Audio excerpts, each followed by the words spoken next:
What happens when one of Hollywood's hottest stars sits down for what should be a friendly late-night chat, only to find herself defending the most controversial business decision of her career?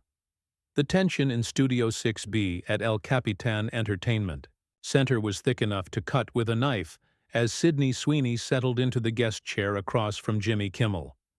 What started as routine promotional banter quickly spiraled into something neither the audience nor the production crew were prepared for. Before we dive into this explosive confrontation that left everyone speechless, make sure to hit that subscribe button and drop a comment below, because this story is about to get wild. The studio lights blazed overhead as Jimmy shuffled through, his index cards, that familiar smirk playing across his face. Sydney adjusted her sleek black dress, her blonde hair catching the studio lights as she crossed her legs and leaned back in the burgundy chair. The audience was still settling from their enthusiastic applause when Jimmy dove straight into what everyone was thinking. "So, Sydney, I have to ask about this bathwater soap situation," Jimmy began, his tone casual but his eyes sharp. "I mean, when my writers told me about this, I thought they were pranking me. You're literally selling soap made with your actual bathwater?" Sydney's smile faltered for just a fraction of a second before she recovered, letting out a light laugh. "Well, Jimmy, it's not quite as simple as you're making it sound. It's a collaboration with Dr. Squatch, and we're creating something unique for fans who want to feel connected to their favorite celebrities." "Connected through your bathwater," Jimmy pressed, raising an eyebrow. "I've been in this business for decades, Sydney, and I've seen celebrities endorse everything from perfume to underwear, but actual bathwater? That's crossing into some pretty strange territory." The audience chuckled nervously, sensing the undercurrent of tension building between host and guest. Sydney's jaw tightened almost imperceptibly as she straightened in her chair. "I think you're being deliberately obtuse about this, Jimmy," Sydney replied, her voice still pleasant but with an edge creeping in. "Celebrities have been monetizing their personal brand for years. How is this any different from Kim Kardashian's Skims shapewear or Rihanna's Fenty Beauty? At least I'm being honest about what it is." Jimmy leaned forward, his elbows on his desk. "Because those are actual products. Sydney, shapewear serves a function. Makeup serves a function. What function does soap made with your bathwater serve other than feeding into some pretty questionable fantasies?" The studio fell silent except for the hum of cameras and equipment. Sydney's cheeks flushed slightly, but her eyes remained locked on Jimmy's. "Are you seriously going to sit there and lecture me about what's appropriate when your show has featured countless segments objectifying women?" Sydney shot back, her voice rising slightly. "Remember your Guess What's in My Pants segment? Or how about all those times you've had actresses on here just to talk about their looks instead of their craft?" Jimmy's smirk disappeared entirely. "That's comedy, Sydney. There's a difference between entertainment and literally commodifying your bodily fluids." "Bodily fluids?" Sydney's voice cracked with indignation. "It's bathwater, Jimmy. Water that I bathed in. You're making it sound like something perverted when it's just water with soap." "Water that came from your body," Jimmy emphasized. "And you're charging premium prices for it. The cheapest bar is what, $40? For soap? Come on, Sydney. You have to see how this looks to people." Sydney uncrossed her legs and leaned forward, her hands gripping the arms of her chair. "How it looks? You mean how it looks to people who want to tear down successful women for finding innovative ways to connect with their audience? I'm an entrepreneur, Jimmy. I'm building a brand beyond just acting." "By selling your bathwater," Jimmy repeated, flatly. "By creating exclusive experiences," Sydney corrected sharply. "Limited edition products that give fans something they can't get anywhere else. It's about exclusivity and connection." Jimmy shuffled his cards again, clearly agitated. "Sydney, I've had everyone from A-list actors to politicians on this show, and I've never had someone try to spin selling their bathwater as some kind of feminist empowerment statement." The audience was completely silent now, the tension so thick you could feel it radiating through the studio. Sydney's breathing had quickened slightly, her composure beginning to crack. "Maybe that says more about the guests you usually have than it does about me," Sydney replied coldly. "Maybe you're more comfortable with guests who play it safe, who don't challenge conventional thinking about celebrity and commerce." Jimmy set his cards down with a sharp tap against the desk. "Or maybe I'm just old-fashioned enough to think there should be some boundaries between celebrities and their fans. Some things that shouldn't be for sale," says the man who built his career making jokes about celebrities' personal lives, Sydney shot back. "At least I'm being transparent about what I'm selling. You've been selling gossip and mockery for years, Jimmy. How is that more ethical than what I'm doing?" The camera operators were having a field day, zooming in on both faces as the verbal sparring match intensified. Jimmy's usual jovial demeanor had completely evaporated, replaced by something much more serious and confrontational. "There's a difference between comedy and exploitation, Sydney," Jimmy said slowly, his voice low and measured. "And right now, I'm having trouble figuring out who's being exploited more, your fans or yourself." Sydney's eyes flashed with anger. "Excuse me." "You heard me," Jimmy continued, his voice gaining strength. "Either you're exploiting fans who are so desperate for connection that they'll pay $40 for your dirty bathwater, or someone's in your team is exploiting you by convincing you this is a good career move." The studio was so quiet you could hear the air conditioning humming overhead. Sydney's hands were trembling slightly as she gripped her chair, her chest rising and falling with controlled breaths. "You have no idea what you're talking about," Sydney said quietly, but her voice carried a dangerous undertone. "You sit behind that desk every night making jokes about people you've never met, passing judgment on choices you've never had to make." "I know exploitation when I see it," Jimmy replied firmly. "And this bathwater business, whatever you want to call it, feels like exploitation." Sydney stood up abruptly, her chair rolling backward slightly from the force. The audience gasped, collectively, as she faced Jimmy directly, her hands clenched at her sides. "You know what feels like exploitation, Jimmy?" Sydney's voice was shaking now, not with nervousness but with barely controlled rage. "Having to sit here and defend my business decisions to someone who's never had to worry about building a sustainable career beyond this desk." The studio lighting seemed to burn brighter as Sydney towered over Jimmy's desk, her shadow falling across his stack of index cards. The host remained seated, but his posture had shifted, no longer the relaxed, late-night comedian, but someone clearly taken aback by the intensity of his guest's reaction. "Building a sustainable career," Jimmy repeated, his voice rising to match hers. "Sydney, you're 26 years old. You've starred in 2 of the biggest shows on television, and you're talking like you're struggling to make ends meet. Most actors would kill for your opportunities." Sydney's laugh was sharp and bitter. "Most actors don't have to deal with every business decision being scrutinized like it's some moral failing. When Ryan Reynolds sells gin, he's a savvy entrepreneur. When I create a unique product experience, I'm exploiting people." "Ryan Reynolds isn't selling his bathwater," Jimmy shot back, standing up now to meet her at eye level. "He's selling an actual product that people can evaluate on its merits." "And my soap can't be evaluated on its merits?" Sydney demanded. "The collaboration with Dr. Squatch produces high-quality bath products. The fact that there's a personal connection makes it more valuable, not less." Jimmy walked around his desk, closing the distance between them. The cameras followed his movement, capturing the unprecedented scene of a late-night host abandoning his position to confront a guest face to face. "Personal connection?" Jimmy's voice dripped with disbelief.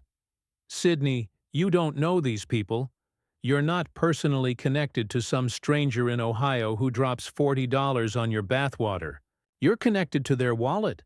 Sydney took a step back, her heels clicking against the studio floor. "You think I don't care about my fans? You think this is just about money? I think you've been convinced by agents and managers that everything About you needs to be monetized, Jimmy replied, his voice gentler but still firm. Your image, your personal life, your privacy, and now literally the water you bathe in. Where does it end? The audience was completely transfixed, some leaning forward in their seats as if watching a tennis match. The production crew had stopped, their usual bustling around, everyone frozen in place as the confrontation unfolded. It ends when I decide it ends, Sydney said firmly. Not when you or anyone else decides I've crossed some arbitrary line that probably doesn't even apply to male celebrities. This isn't about gender, Sydney, Jimmy protested. Isn't it? Sydney's voice rose again. When was the last time you questioned a male celebrity this aggressively about their business ventures? When Brad Pitt started his production company, did you grill him about exploiting audiences? When Matthew McConaughey started selling his lifestyle brand, did you accuse him of crossing boundaries? Jimmy opened his mouth to respond, but Sydney wasn't finished. Or better yet, when you had Logan Paul on this show after his boxing matches and energy drink launches, did you spend 15 minutes tearing apart his business model? Or did you laugh along with his jokes and treat him like the entrepreneur he claims to be? The comparison hit Jimmy visibly. His shoulders tensed, and his jaw worked silently for a moment before he found his voice. Logan Paul's controversies are a completely different situation, Jimmy said defensively. Are they? Sydney pressed. He's monetized everything from his personality to his athleticism to his online presence. How is that fundamentally different from what I'm doing? Because Logan Paul isn't selling his bodily fluids to fans, Jimmy snapped, his patience clearly wearing thin. And there it is, Sydney said triumphantly, pointing at Jimmy. You keep coming back to that phrase, bodily fluids. You're deliberately using the most disgusting terminology you can think of to make this sound perverted. Jimmy's face flushed red. I'm calling it what it is. You're sensationalizing it because you're uncomfortable with a woman taking control of her own narrative and her own business, Sydney fired back. You'd rather I sit here and smile pretty while you make jokes about my appearance, or ask me about my dating life. That's not true, Jimmy protested, but his voice lacked conviction. Isn't it? How many female guests have you had on this show who you've asked about their business acumen versus how many you've asked about their workout routines or their relationships? Sydney challenged. The studio was electric with tension. Several audience members were pulling out their phones, clearly recognizing they were witnessing something unprecedented in late-night television history. Jimmy ran a hand through his hair, visibly struggling to regain control of the interview. Sydney, I think you're reading way too much into this. I'm asking tough questions because this bathwater business is objectively weird. Weird according to who? Sydney demanded. According to your middle-aged male perspective? According to network executives who think women should stick to endorsing makeup and handbags? According to basic common sense, Jimmy shot back, his composure finally cracking completely. Sydney, you're literally selling water that you've bathed in. If you can't see how that's bizarre, then maybe you've been in Hollywood too long. Sydney's eyes blazed with fury. And maybe you've been behind that desk so long that you've forgotten what it's like to have to constantly innovate and evolve, just to stay relevant. I've been doing this show for over 20 years, Jimmy said coldly. Exactly, Sydney replied with devastating precision. 20 years of the same format, the same jokes, the same safe celebrity interviews. When was the last time you took a real risk with your career, Jimmy? When was the last time you did something that people might criticize? The accusation hung in the air like a challenge. Jimmy's face went through several expressions, from shock to anger, to something that looked almost like hurt. I take risks. Every night, Jimmy said quietly. Safe risks, Sydney corrected. Calculated risks approved by network executives and focus groups. You mock celebrities from a distance, but you've never put yourself out there the way you're demanding I justify putting myself out there. Jimmy's hands clenched into fists at his sides. You think hosting a live television show isn't putting yourself out there? I think hiding behind scripted jokes and rehearsed bits while judging other people's choices is the opposite of putting yourself out there, Sydney replied ruthlessly. The camera operators were having trouble keeping both figures in frame as they moved around each other like opponents in a boxing ring. The energy in the studio had shifted from uncomfortable tension to something approaching genuine hostility. You know what, Sydney? Jimmy's voice was tight with controlled anger. Maybe you're right. Maybe I am too old-fashioned to understand why selling your bathwater represents some kind of feminist breakthrough. Maybe you are, Sydney agreed coldly. But I'm also too old-fashioned to think that's necessarily a bad thing, Jimmy continued, his voice gaining strength. Maybe some boundaries between celebrities and fans are worth maintaining. Maybe some aspects of privacy and dignity are worth preserving. Sydney's laugh was harsh and mocking. Dignity? You want to lecture me about dignity? You've built a career on making fun of people's appearances, their mistakes, their personal struggles. Where's the dignity in that? Jimmy stepped closer, his face inches from Sydney's. The difference is I punch up, not down. I go after people who can handle it, people who are playing the same game I am. And you think I can't handle it? Sydney's voice was dangerously quiet. I think you're 26 years old and someone has convinced you that selling your bathwater is empowerment instead of exploitation, Jimmy replied with brutal honesty. The words hit Sydney like a physical blow. Her face went white, then flushed deep red as the full weight of Jimmy's accusations sank in. The studio audience held their collective breath, sensing they were witnessing the exact moment when professional courtesy died completely. Someone has convinced me? Sydney's voice was barely above a whisper, but it carried clearly through the dead silent studio. You think I'm some naive little girl who can't make her own business decisions? Jimmy realized immediately that he had crossed a line, but his pride wouldn't let him back down.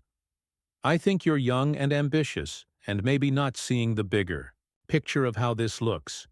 How this looks to who, Jimmy? To you?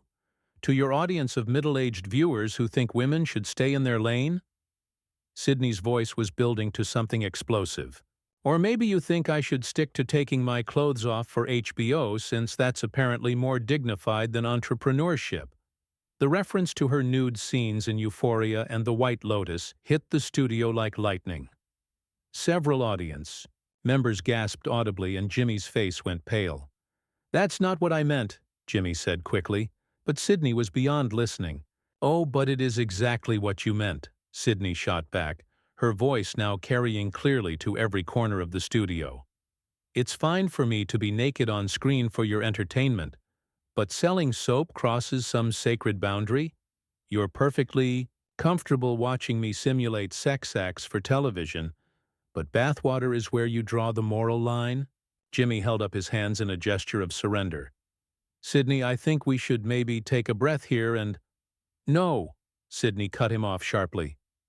You wanted to have this conversation, Jimmy. You wanted to lecture me about dignity and boundaries. Let's finish it. She turned to face the audience directly, ignoring Jimmy completely. Several cameras swiveled to follow her movement as she addressed the crowd. Ladies and gentlemen, you're witnessing something pretty incredible tonight, Sydney announced, her voice carrying the trained projection of a professional actress. You're watching a man who has made millions of dollars making jokes about women's bodies, women's choices, and women's personal lives. Lecture a woman about dignity. The audience was riveted, some looking uncomfortable but unable to look away. Jimmy stepped toward Sydney, clearly trying to regain control of his own show. Sydney, this is my show, and I think we need to— Your show? Sydney spun around to face him again, her blonde hair whipping dramatically. This stopped being your show the minute you decided to ambush me with moral judgments instead of doing your job as a host. Jimmy's jaw tightened. My job is to ask questions that my audience wants answered.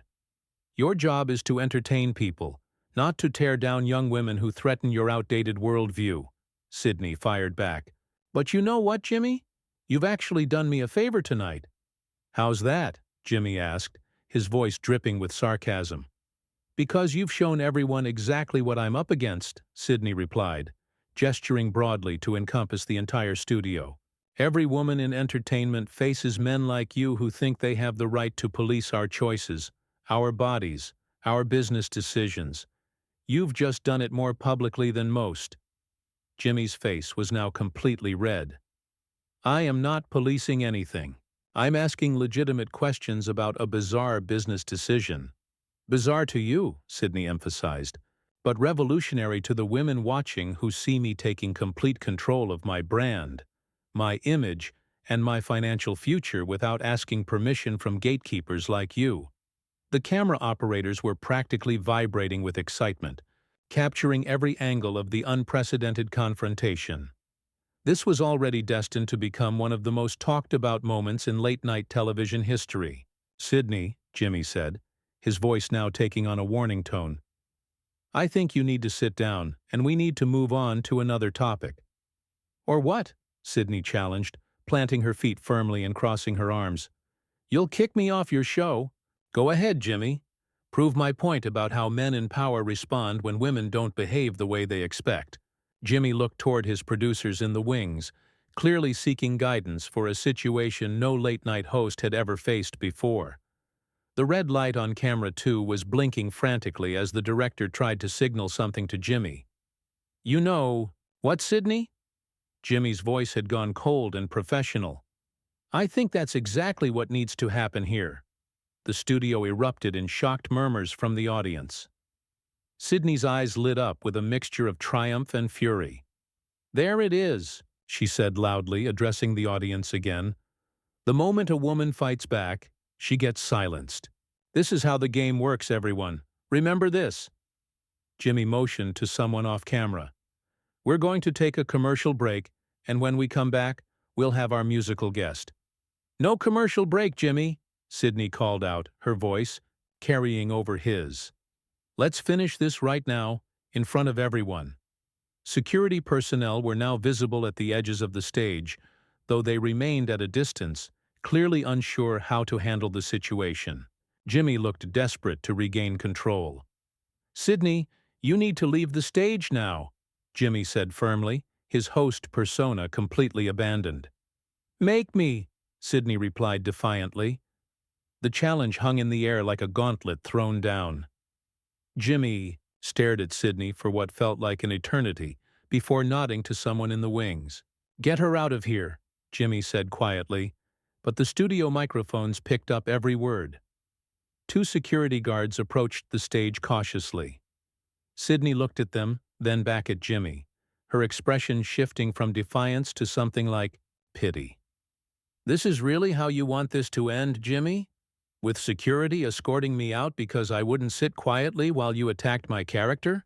Jimmy's silence was answer enough. Sydney nodded slowly, as if confirming something to herself. "Fine," she said calmly, smoothing down her dress.